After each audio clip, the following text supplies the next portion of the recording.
Updates to ordinances, 10-1-21 street parking presentation by resident. I believe that was Mr. Schaefer, and is Mr. Schaefer in the audience? No? Discussion by town board and town staff to consider amending section 10-1-21 to allow for parking on the street during November 15th through April 15th of each year, subject to snow emergency temporary. Thank you, Mr. Gianelli. Subject to snow emergency temporary ban, after discussion, the matter may be referred to the town staff to draft an ordinance for future town board consideration. Much of this came about in the periods around the holidays. We had a deputy sheriff who was perhaps a little overzealous in the enforcement of our parking ordinance.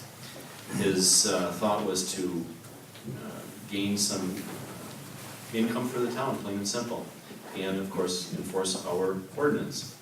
And that sparked a fair amount of controversy from a number of different residents, and that's why it's before us here today. Attorney Macy, is our ordinance substantially similar to ordinances that are in other municipalities of our size and rural location? I didn't go back and check all of our clients, but I think the winter rules are pretty, I checked Sussex and they have the snow emergency thing, but I think they have nighttime parking also. I think it's pretty consistent. So that's the answer. Yeah. Would it be unusual to perhaps amend the ordinance to say something to the effect of that you wouldn't have overnight street parking, so that we could accommodate the folks that have parties and so forth, if not knowing necessarily about this law?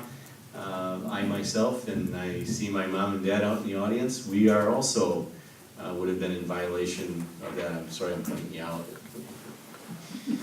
Guilty as charged, right? So perhaps there may be some exception that we can make for other than snow emergencies and other than overnight parking, where we're not going to have cars that are in a state of disrepair sitting on roadsides. That's certainly not what we want in the town of Waukesha.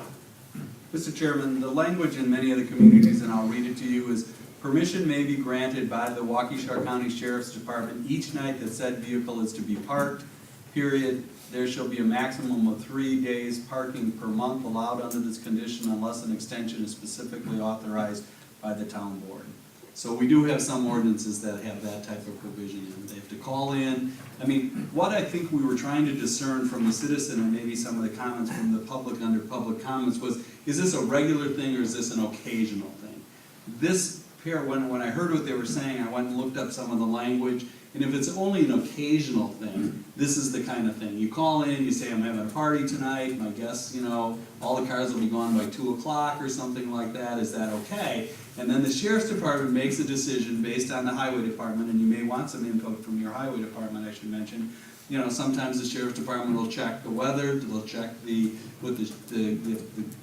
make sure the crews aren't going to go out and clean. I don't think we clean up in the middle of the night in this community, but you may, depending on, and they check, and if there's no problem, they grant the permission, generally, But at least they know that those cars are there and why those cars are there. That's just a suggestion that some communities have done to address this issue.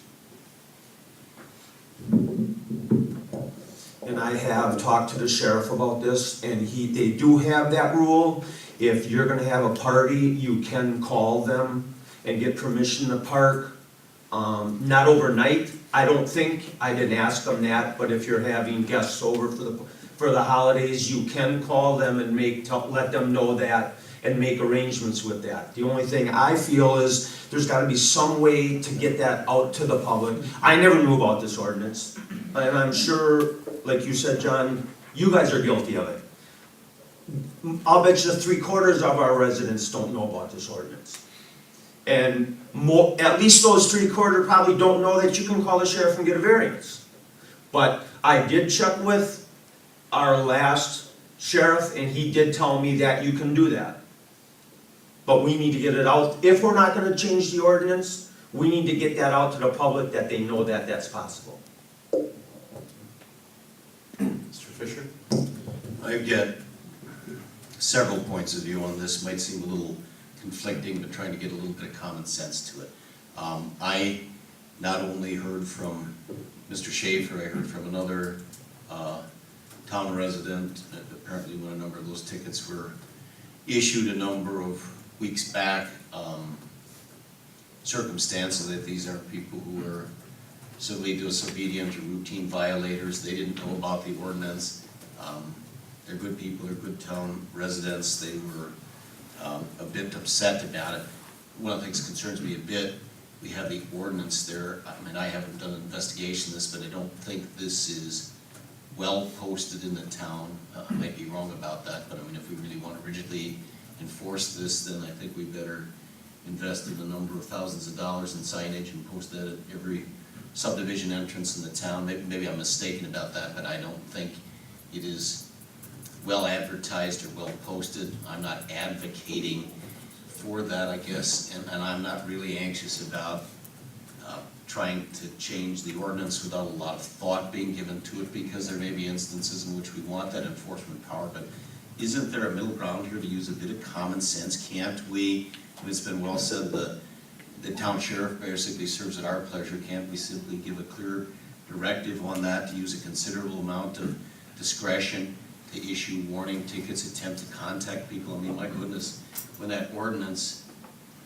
was probably written, people didn't have the kind of communications they have today. I mean, they can basically sit in the squad car, they can trace the plate number, they can find out the owner of that car and probably get them on the telephone, and less time than they can write out a ticket or something. I mean, can't we just find a way to move on with this, to ask for a significant amount of discretion of people who are violators and that type of thing? They want to be ticketed, but other people, and simply give them a decent warning and move on. It just seems to me we don't have to make it any more complicated than that.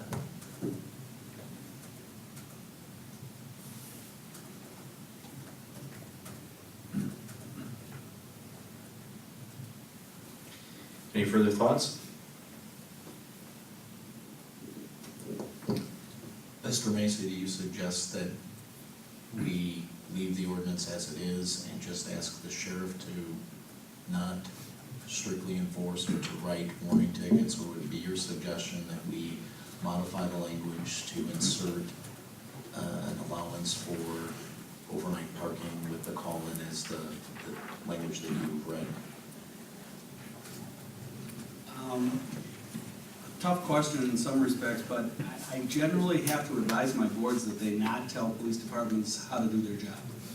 You know, because that's just, I mean, if the citizens think they can call the town board and the town board can tell the police not to issue tickets, you've defeated the whole purpose of, you know, having a police department in some respects. So I guess I don't know, I'm not disagreeing with Supervisor Fisher that if this is just a one-time unique situation, we wouldn't necessarily want to go through the extent of amending the code.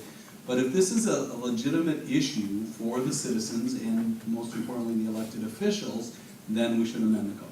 I mean, it's that simple. We should say that there is a procedure, because I don't know from Supervisor Wolf's comments whether it's just a practice, but not in the, I couldn't find it in the ordinance necessarily, but I'll look again. Did the sheriff give you any indication of whether that's just a practice or whether that's actually in our current code? He did not say it was in our code. Yeah. So I think he was inferring it was a practice. Okay, and thank you for that clarification. Then our recommendation as always is if it's significant enough for the board, then we should amend the ordinance. It's not that difficult to amend an ordinance, and if you think it's that the waiver provision should be in there, it should be in there. That would be my answer. And I would make a motion that we, if a motion needs to happen, Attorney Macy, to direct you to bring that language back to us so that we can take action on that. Do we need a motion to do that, or do we just instruct you to do that? You can, generally, most communities, they just instruct me to do it. But if there's an objection, or there seems to be an objection, then we would go to the motion. So if in the discussion it appeared that there wasn't, you know, agreement, then we would have the motion just so that my direction is clear. The only comment that I would offer, and I will certainly support the suggestion to look at, the only comment that I would offer is if we decide to amend the ordinance to say, you can do it 3 times a month, but no more, on the business you need to call the sheriff's department and ask permission and stuff. I mean, how are our town residents going to know that that is in the ordinance if they don't even know there's an ordinance that pertains to it now? I mean, that's my concern about it. Who's gonna contact, who's gonna count 3 times a month and say, oh my goodness, Mr. and Mrs. Jones, that's the 4th time that their car has been in the street this month, or no, wait a minute, maybe it was actually last month and I shouldn't be counting that. And I just think some of that gets, and I'd ask you to consider that, Mr. Macy, what is the practical implications of administering that thing? I don't want to digress, but we have a chicken ordinance. I still don't know who in the town counts the chickens. That's my point of view. Well, I think that's an excellent point, and that's why I appreciate this discussion. I'm not sure I'd even put the 3 in, because maybe there's a unique situation. Maybe it's just you can call in and receive permission, period. And that community, that's a much more urbanized community, and so they had their reason, I think, that they wanted to make sure people weren't abused. But I think that's an excellent point. If no one has an objection, I would just write that, and I would put something in that the officer finding extenuating circumstances like a house party or, overnight guests, or for God's sakes, if somebody's drunk, we don't want to move in their car, right? And so I could put some kind of general language in there. I mean, the practical part of it, not to get the ridiculous, but so somebody says, gee, I got 3 cars, that means I can park each one of them in the street and I'll just rotate and I get 9 a month. I mean, we don't want to have this board or others get into that kind of minutia. I don't think. I agree. If you can, when you're doing that, Attorney Macy, I think the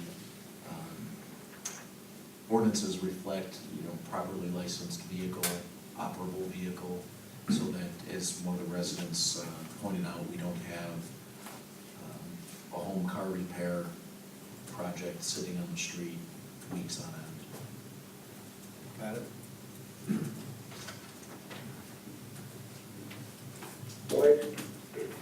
Yes, Mr. Blaska? At this time, I'd like to make a recommendation, whatever is decided upon prior to next winter, that we communicate with our residents in the form of, in the fall of the year, Dan and the fire department puts out a newsletter.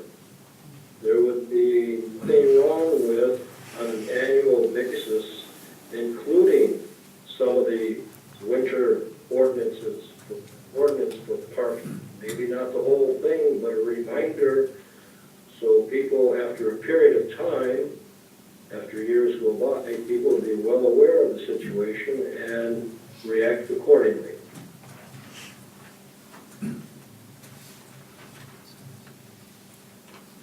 Anything further? Then we can move on to B, community